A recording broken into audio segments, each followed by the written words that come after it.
Some of the biggest obstacles to collaboration happen completely invisibly, without our conscious awareness, and sometimes before we've even begun to work together. Those obstacles are based on our implicit unconscious biases and assumptions that show up as our beliefs about people and groups of people, and those beliefs allow us to separate ourselves from other people and create walls between us and them. Implicit and unconscious means that it is simply a part of the way that we see the world. We don't even realize it's there. We don't realize we're doing it. We carry a lot of assumptions about other people and groups of people with us all the time. When we meet people and work together and begin to hear their views, we often dig farther into our assumptions and beliefs, and we actually reinforce the stories that we may already be telling ourselves. As human beings, when we are faced with differences in the ways that we think, in the ways that we behave, in the things that we value, or when we're faced with the prospect of change, and we're afraid that something's going to be done to us or something's going to be taken from us, part of how we react is to create other. We begin to tell stories of who the others are. We assign characteristics to them. We stereotype. We vilify. We create caricatures of those on the other side, and we lose sight of the people behind the storied caricatures we create. We set ourselves up in these battles against them, right against wrong, good versus evil.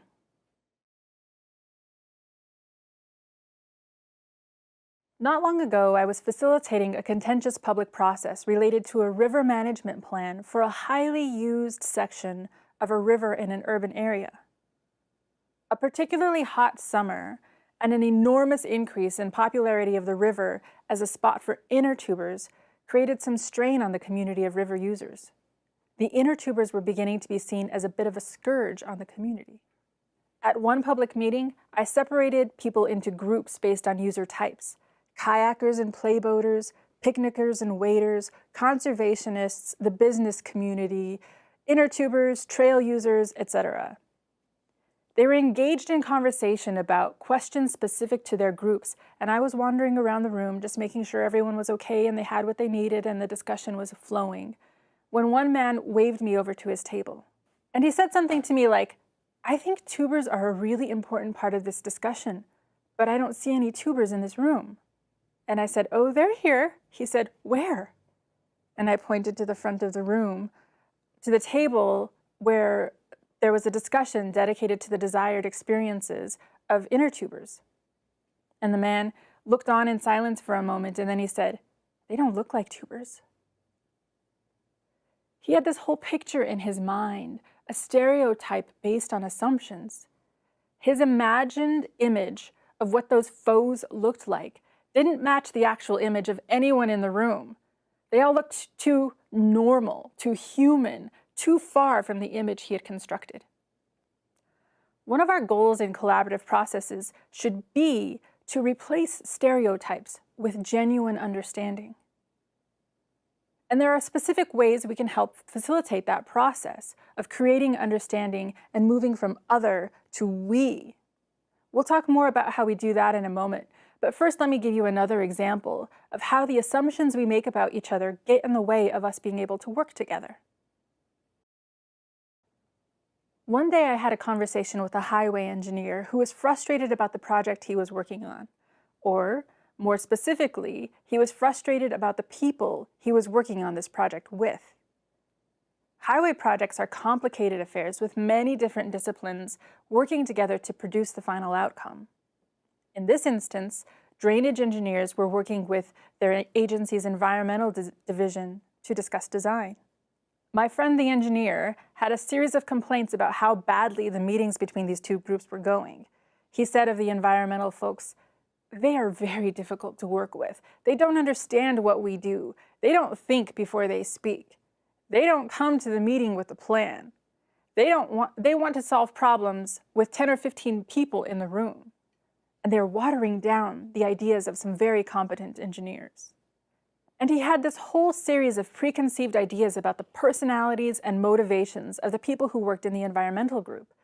And I bet they also had some notions about the engineers.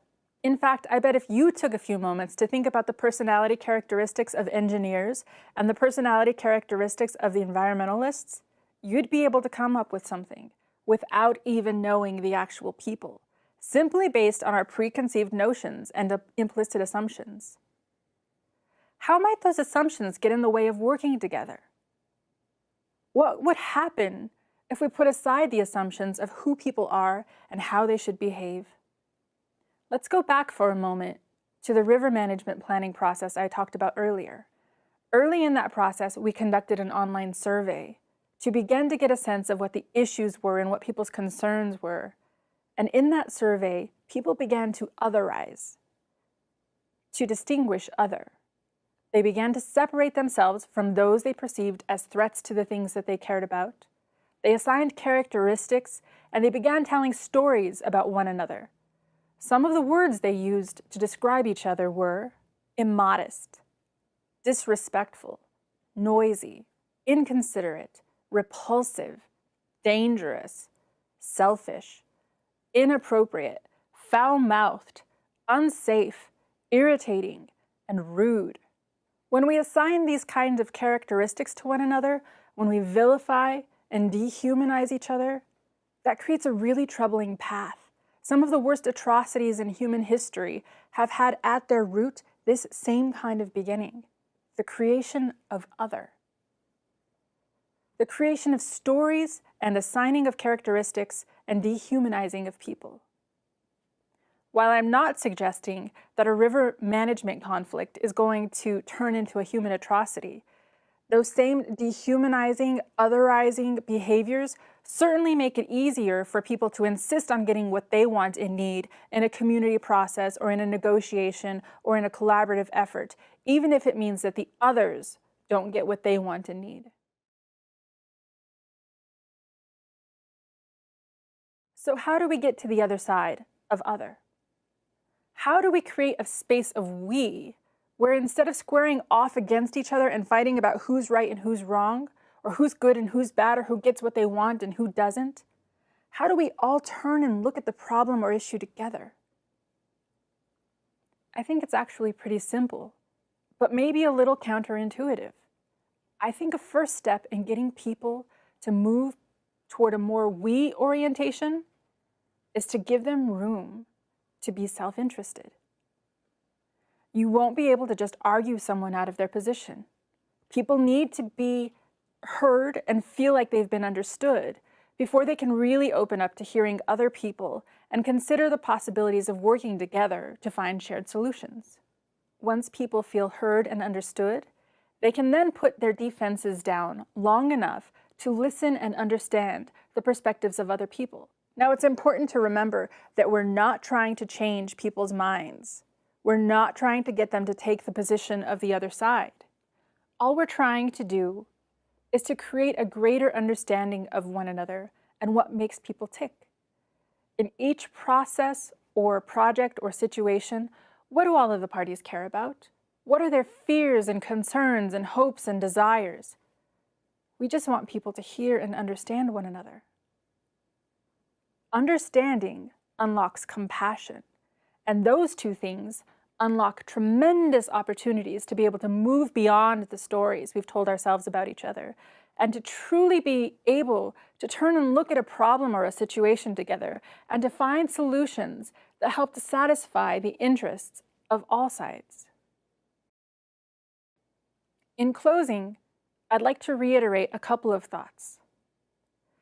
In collaborative projects and processes, one of our goals should be to replace stereotypes with genuine understanding, to get people to see each other as people again, and not just as the stories we've created and the assumptions we hold.